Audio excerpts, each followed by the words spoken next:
Saints are dead people. The more they are dead, the more they are thought to be saintly. To live with them is simply sickening.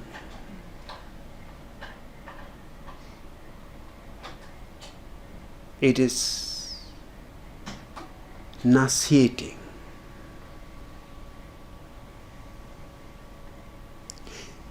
They are so inhuman about everything.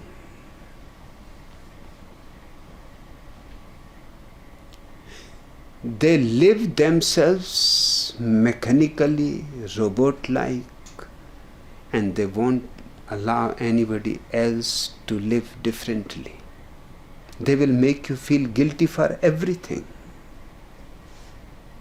In Mahatma Gandhi's ashram, and he was a great saint. Mahatma means great saint. You could not have smoked. I know smoking is silly. But what is wrong in being silly?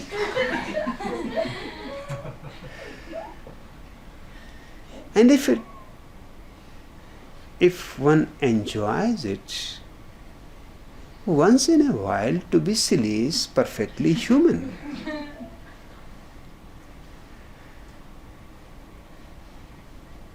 It should be acceptable.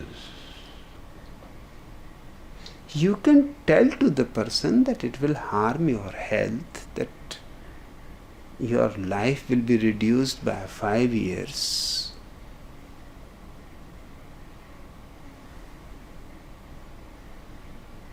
But if you don't want to live that long, it is perfectly good, because what you are going to do 5 years more? You will smoke more.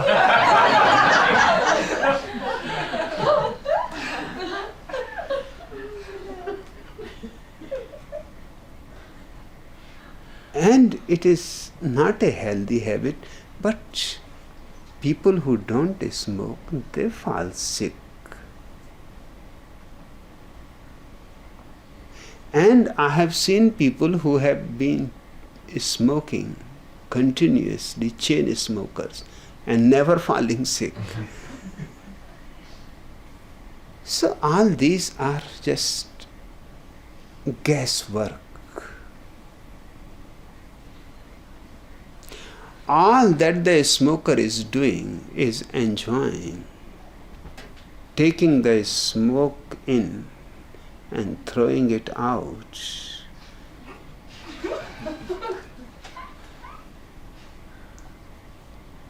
The smoke is warm, just like the mother's milk. And the cigarette is exactly the mother's nipple.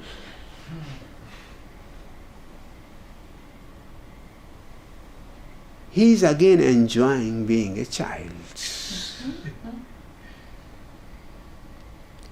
Cigarette is just a way of enjoying one's childhood again. That's why a cigarette is so relaxing. When you are worried, tense, you start looking for the cigarette. It helps. It is human. It will look really odd to go to your mother now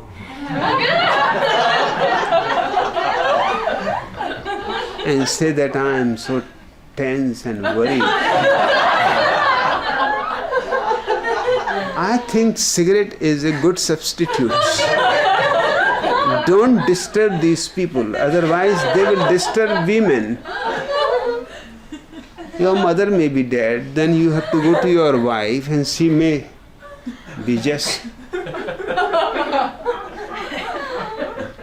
mad with the idea that you have come with. She will think you are going nuts. Cigarette is such a simple substitute. Don't disturb people. When I see you smoking, I feel sorry for you. Not that you are smoking, but because you had to smoke. I think about your worries, not about your smoking. That is nothing to be bothered. I think about your anguish, your tension. I think that there must be something eating your heart. Otherwise, why you should burn yourself with smoking? I never judge you by your smoking that you are doing some wrong act. I see deeper. I see why you are smoking. But no saint bothers about why you are smoking. Smoking is a sin. In Mahatma Gandhi's ashram, if somebody was found to be smoking, he was immediately turned out in disgrace. He has fallen. And the poor fellow was simply trying to relax. In fact, his smoking was an indication that the ashram is not relaxing, that it is not the place where people relax. Here is the place where people become more tense. In fact, all the ashramas make you more tense. It is a strange dilemma. They make you more tense, more worried. This world is not enough for them. They bring hell and heaven and all kinds of consequences that you will have to suffer.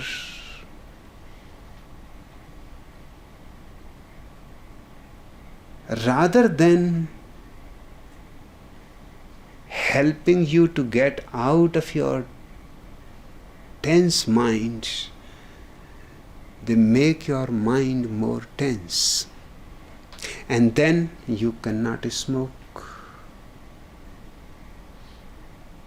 Then you cannot drink even tea or coffee. These are all prohibited. They are all relaxing.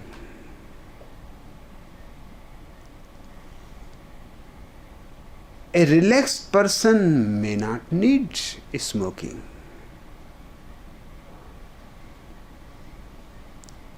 Unless just playfully, once in a while, sitting with friends when everybody is smoking, and he does not want to play the saint. I used to go to parties when I was in the university. It was a problem because the host was worried that everybody will be drinking and I may feel left alone.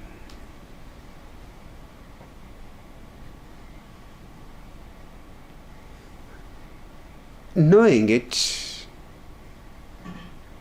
from many other previous experiences, I had to go to the host and say, don't be worried about me. You just give me Coca-Cola, as if I am also drinking with everybody. But he will say, they will think you are also drinking alcohol. I said, let them think, that is no problem. What is the problem?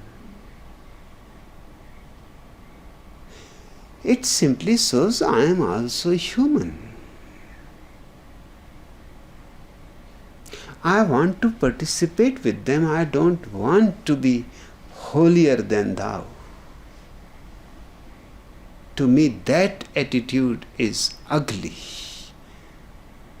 That attitude is simply egoistic.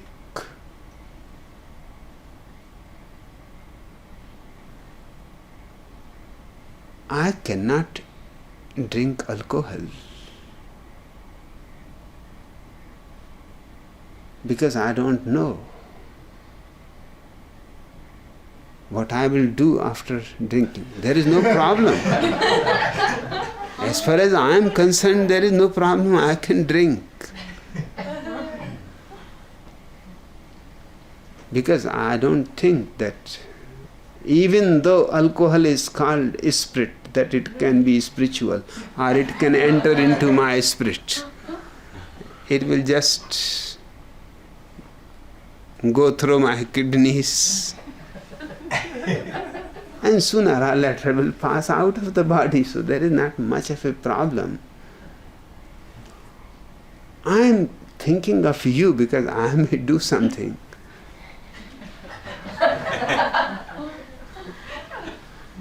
And that may create trouble for you. So just give me Coca-Cola. That's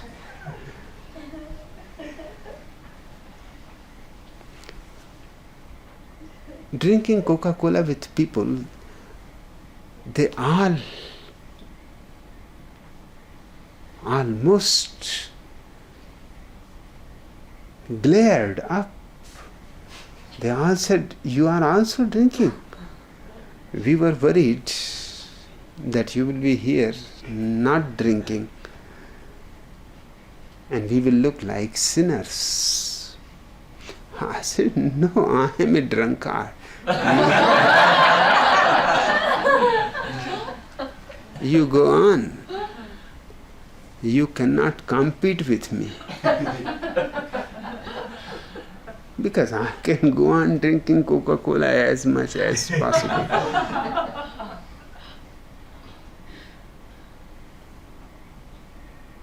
But I felt happy that they were not feeling guilty. I felt that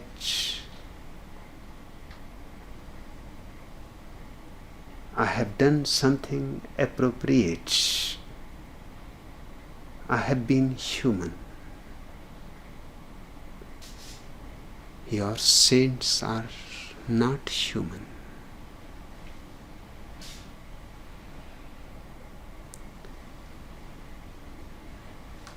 Gandhi was very particular about cleanliness.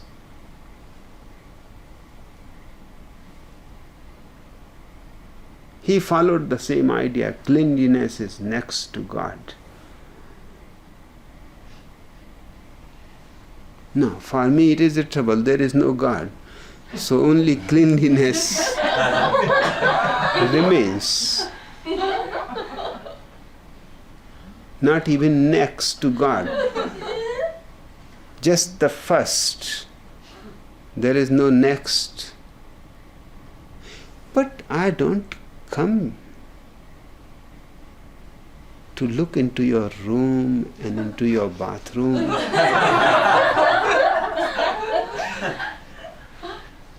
That seems to me evil. But Gandhi used to do that. He will go into your room, he will see everything, whether it is as it should be. He will have a look into your bathroom, whether it is clean or not. But this is interfering into your privacy. I can talk about cleanliness, I can praise cleanliness, I can say to you the beauty of it, but then at least I should trust you. Your intelligence, your privacy, and ultimately your responsibility to yourself. I am not responsible for you. But this is not the way of the saints up to now. They have been almost after their disciples like detectives.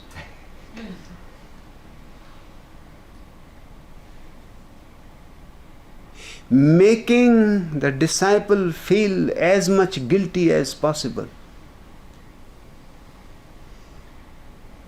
There is some arithmetic in it.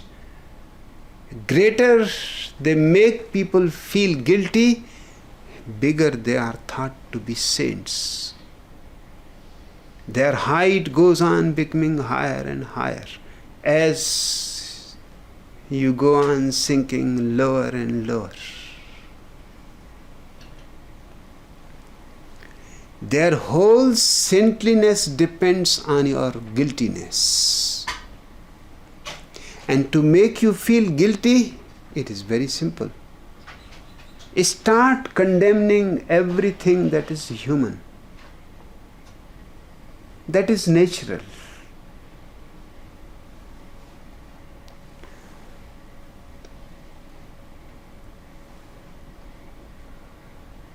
On my path, the Master is only a light.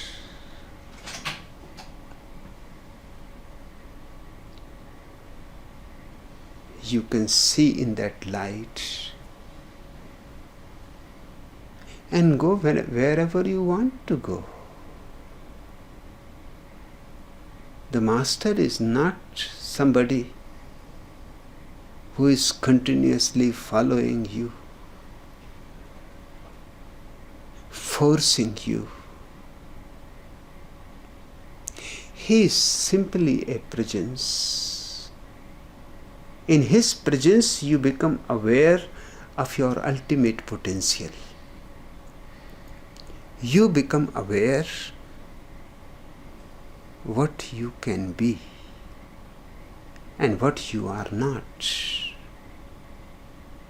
You become aware of your hypocrisy.